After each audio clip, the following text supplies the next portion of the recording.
Hey guys, how's it going? Welcome back to the Sweet Spot. How are you? It is Thursday here in the middle of November. Oh my gosh.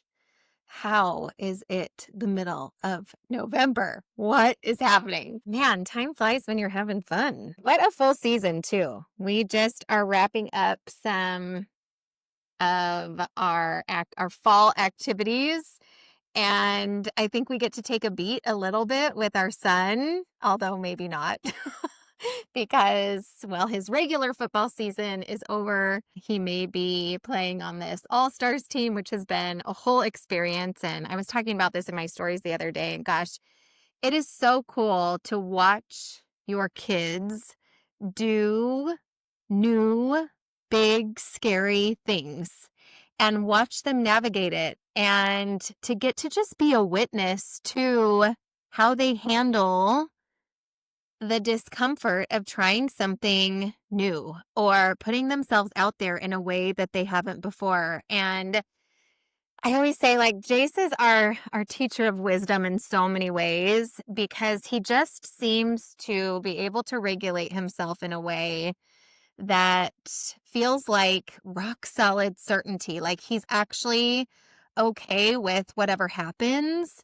as far as the outcome, but the process of it is something that he just navigates like with like such a solid energy. And I don't know if you can imagine, but that might not be my natural state is like a super solid, calm energy. And so watching him, I'm just kind of like been in awe of that. So anyway, and our daughter, it just made the club volleyball team. So guys, we are like full speed ahead and probably doing things that I once swore I would never do, which is really letting our kids' sports schedule run our schedule in a lot of ways. And so anyway, that's the season we're in, and that's what we're choosing right now. And I'm going to give myself full permission to change my damn mind later on if it doesn't feel like it's working. But that's where we're at. So happy November, happy middle of November. Gosh, it's just wild to think that we are already to this point in the year. But what I want to talk to you about today, because I just got done with a 3-hour life and business strategy session with one of my private clients. And first of all, you can probably feel it in my energy is like, oh, these sessions just fire me up. I love doing in-person work. I love helping people take their dreams and their desires and put them down on paper, or if you're in my world, we put them up on big ass sticky notes that go up on the wall.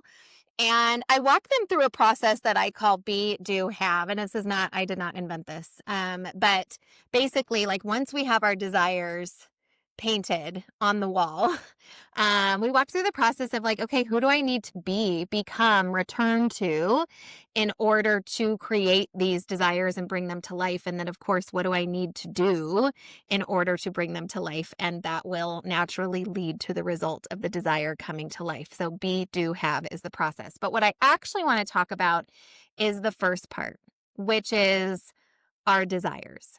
Because I have coached now hundreds of women, which is so fucking cool to say, is like, I have had the honor of coaching hundreds of women in my challenges, in my group programs, in my private coaching over the last 4.5 years. And man, that is so cool. But what I would say happens a lot of times is one of two things.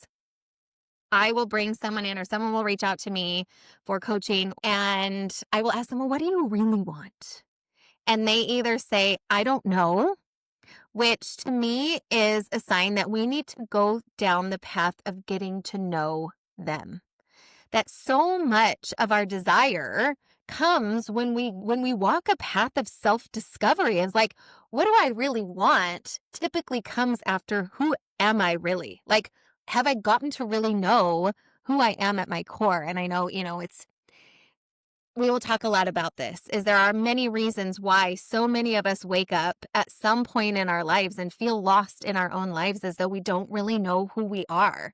And so if I ask someone, well, what do you really want? Like, what if you could have anything, what do you want to bring to life? Like, what would you like in your life, in your marriage, in your parenting, in your family, in your home, in your business? And if they say, I don't know, then we walk down a path of self-discovery. And the other thing that happens, which is what happened for me once I did my deep personal growth journey of like learning who I am, is then I started asking myself questions like, what do I actually want? Like, what do I really want? And my knee jerk reaction to almost all of those desires at first was to make myself wrong for them.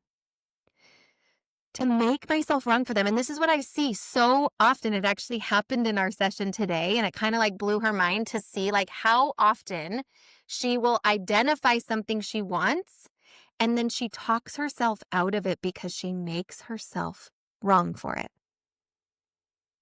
And there's a reason that we do this. Is because our brain wants nothing more than for us to just stay the same. Us changing and evolving feels really dangerous to our very primal human brains who would always choose to keep us safe and small, because if that's how we've existed for decades, then it wants us to stay the same. Change, our brains resist change because it feels like danger, right? And so as soon as we started talking about like, no, what do you actually want? She realized that so often she makes herself wrong for what she wants. Now, for me, when I look back at, I've talked a lot about this point that I hit in my mid 30s where I woke up and I'm like, what is happening?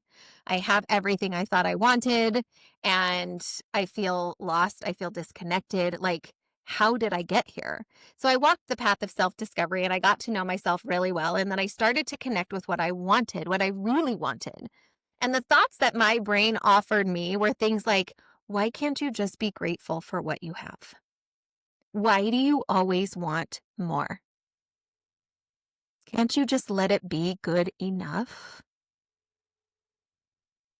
My brain so quickly made me wrong and fed me these sneaky thoughts that I was like, wait, what? Is it right? Should I just make myself be happy with what I have? Guilt myself into gratitude for what I have so that I can turn down the volume on these desires and just stay the same? Oh my gosh, am I so thankful that I didn't listen to those sneaky thoughts and to that voice that worked so hard to try to guilt me into playing small. Our brains are sneaky, you guys. Our brains are going to try to keep us safe, which means stay the same, stay small, contract, don't take up too much space. What are they going to think? That's another sneaky thought. What are other people going to think if you change? What are other people going to think if you start going after these big desires? Why do you want that? These sneaky thoughts that keep us from building these big, beautiful, incredible lives. And that means something different for all of us. But what I want so badly is for you to see that like your desire is good. When your desire is connected to the deepest, truest, most authentic form of you, your desires are just an expression of her. And when we let ourselves have our own back in our desires, and we find ways to allow ourselves to be right for what we want, and this isn't an ego like, yes, you're right versus wrong. This is a have your own back and trust that if it is on your heart, it is for you. If you have a desire on your heart, that is an assignment from the universe for you to bring something to life. You get to trust, even if it doesn't make sense, that if it's on your heart and it's something you really, really want, it is for you. But we have this tendency to like scale it back. You know what's really sneaky for me is I will always create a version. I actually got coached on this and my coach caught it. She said, you're always talking about that you have a version of what you want and they're like letting that be enough. What if you decided you're not going to settle for a version anymore? That you're going to get and create the whole damn thing? Because our desires are good. And when we start advocating for them because they are for us and trusting that what is for us is also for the world, it feels totally different when we walk the path of bringing them to life. So where are you making yourself wrong for what you want? Where are you talking yourself out of wanting something different or wanting more? Because you can be really damn grateful for what you have, and you can want something different or you can want something more. It doesn't make us wrong or bad to want something else, to know that, to follow that visceral feeling inside of us that's like, girl, you are made for something more than what you're living. It doesn't make us wrong to follow that. And the more you can learn how to have your own back in what you want in this life and go after those big ass scary dreams, the more you're going to continue to connect with that version of you that you were created to be on this earth. And yes, there is a path of self-discovery that is necessary for this. There is a path of connection with yourself that can help you decipher between a true, inherently good because it's yours desire or a worldly desire that you are wanting from the outside in. And I always say, I think you hear like comparison is the thief of joy, and I think that can be true.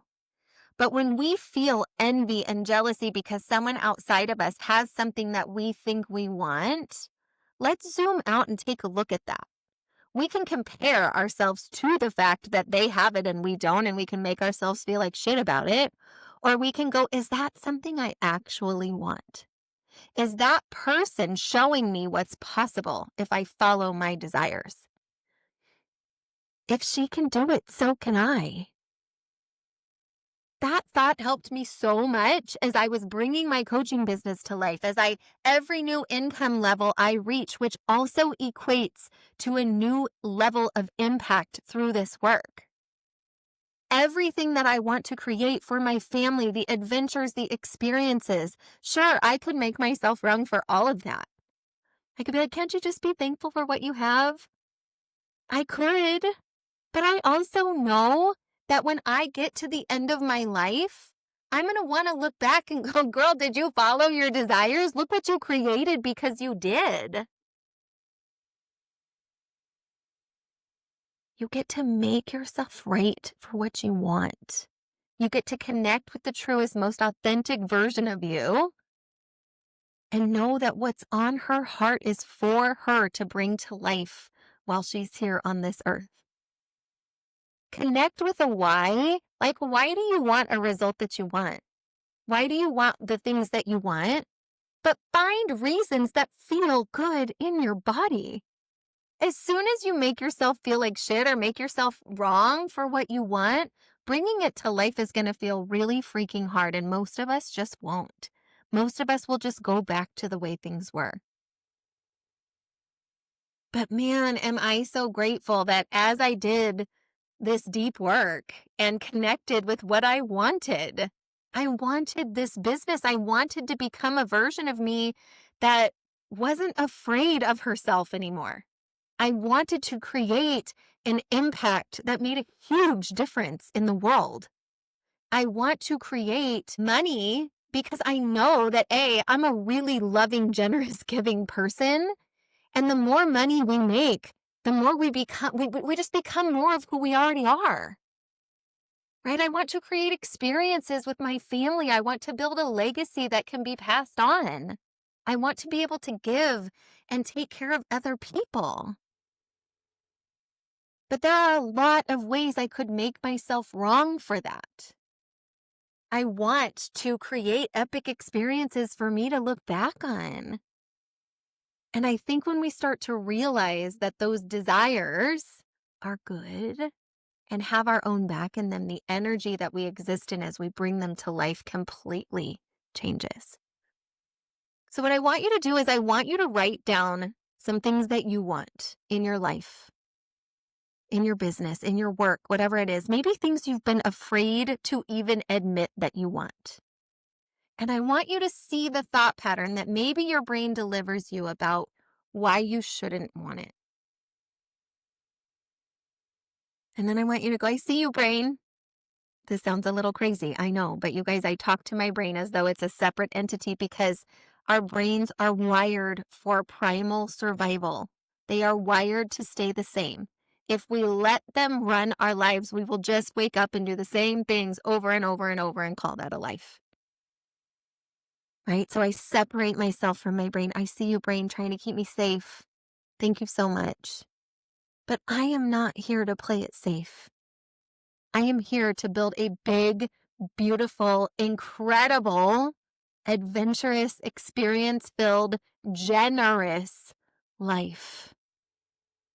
And I get to have my own back and make myself right for bringing that to life.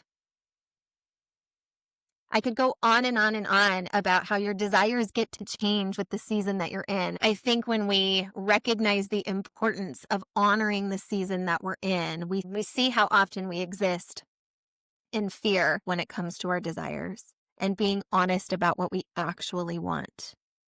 But I want you to start asking yourself this question. If anything was possible, if I could wave a magic wand, what do I want? What would I want to create in this life? And then have your own back. Don't talk yourself out of it. It doesn't matter how long it takes. It doesn't matter what it takes. If that desire is on your heart, it's for you. Take one step towards it every day. Put one drop in that bucket every day. And start having your own damn back in what you want, even if it goes against maybe what other people around you want or agree with. Like, you get this one shot at this life. It's time to start letting desire lead and not make yourself wrong for it, but instead have your own back in bringing it to life. I hope this hits home for you. This is such an important topic. I see a lot of women making themselves wrong for who they are or what they want. And damn, like, the life that's available for you when you stop doing that, when you stop making yourself wrong, when you stop feeling guilty, when you stop shaming yourself and shoulding yourself or shouldn'ting yourself into things that aren't for you, that aren't true, that aren't honest for you. Like, it's time to start having your own back and who you are and what you want in this life.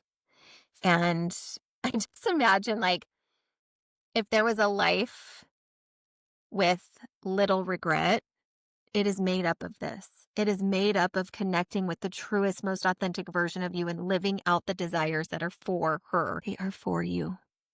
Go, go, go start. Take the next step. And of course, if you find yourself in this place where you are making yourself wrong for what you want or who you are, hire a coach. I can't tell you, like, this is exactly what coaching led me through and to, is this exact work.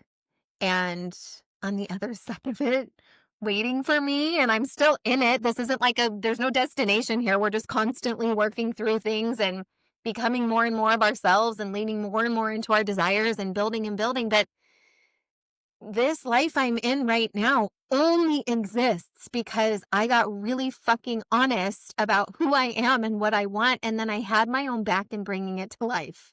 I stopped making myself wrong for what I want, and it changed everything.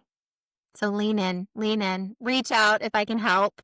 I am going to be offering some early access into my coaching programs for 2026 here in the next week or so. So if you are looking for a place to land, I've got a couple of options for you, and I would absolutely love to work with you. So I'm sending you all so much love. I want you to make that list of desires. These tools, these exercises will change your damn life. And that's what we're here to do. Right? We're here to become more and more of ourselves and honor what is true and right for you. All right. I'll see you in the next episode. Thank you for being here. I love y'all so, so much.